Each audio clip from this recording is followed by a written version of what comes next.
Insurance ഇല്ലാത്ത വാഹനങ്ങൾക്ക് ഇന്ധനം നൽകരുത്. പരീക്ഷണാടിസ്ഥാനത്തിൽ നടപ്പാക്കാൻ സുപ്രീം കോടതി. ഇൻഷുറൻസ് ഇല്ലാത്ത വാഹനങ്ങൾക്ക് ഇന്ധനം നൽകരുതെന്ന ഉത്തരവ് പരീക്ഷണാടിസ്ഥാനത്തിൽ നടപ്പാക്കാൻ കേന്ദ്രത്തോട് സുപ്രീം കോടതി. തേർഡ് പാർട്ടി ഇൻഷുറൻസ് ഇല്ലാത്ത ഒട്ടേറെ വാഹനങ്ങൾ രാജ്യത്ത് ഓടുന്നുണ്ടെന്ന് വിലയിരുത്തി ഓഗസ്റ്റ് 4-നാണ് സുപ്രീം കോടതി ഇതുൾപ്പെട്ട വിവിധ നിർദ്ദേശങ്ങൾ ഇറക്കിയത്.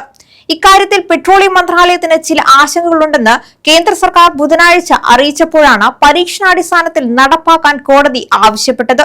കേസ് ഓഗസ്റ്റ് 21-ന് വീണ്ടും പരിഗണിക്കും. പുതിയ വാഹനങ്ങൾ വാങ്ങുമ്പോൾ എടുക്കേണ്ട തേർഡ് പാർട്ടി ഇൻഷുറൻസ് കാലയളവ് ഓഗസ്റ്റ് 4-ന് സുപ്രീം കോടതി വർദ്ധിപ്പിച്ചിരുന്നു. കാറുകളുടേത് 3 നിന്ന് 4 വർഷവും ഇരുചക്ര വാഹനങ്ങളുടേത് 5 നിന്ന് 6 വർഷവുമായി വർദ്ധിപ്പിച്ചു. നേരത്തെ 2018-ൽ സുപ്രീം കോടതിയുടെ നിർദ്ദേശപ്രകാരമാണ് ഇവയ്ക്ക് യഥാക്രമം 3ഉം 5ഉം വർഷങ്ങളായി നിശ്ചയിച്ചിരുന്നത്. ഇൻഷുറൻസ് ഇല്ലാത്ത വാഹനങ്ങൾക്ക് ഇത് പുതുക്കുന്നതുവരെ ഇന്ധനം നൽകരുതെന്നാണ് ജസ്റ്റിസ് സഞ്ജയ് കരോൾ അധ്യക്ഷനായ ബെഞ്ച് ആവശ്യപ്പെട്ടത്. ഗതാഗത ലംഘനം നടത്തുന്ന വാഹനങ്ങൾക്ക് ചുമത്തുന്നത് പോലെ ഇൻഷുറൻസ് ഇല്ലാത്തവയ്ക്ക് ഓട്ടോമാറ്റിക്കായി ഇ ചലാൻ നൽകുന്നതും പരിഗണിക്കുന്നുണ്ട്.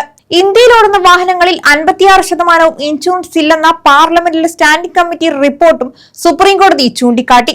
വാഹൻ പോർട്ടലിൽ നിന്ന് ഇൻഷുറൻസ് വിവരങ്ങൾ ശേഖരിച്ച് പരിശോധിക്കാനുള്ള ഉപകരണങ്ങൾ പോലീസുകാർക്ക് നൽകണമെന്നും കോടതി ആവശ്യപ്പെട്ടിരുന്നു.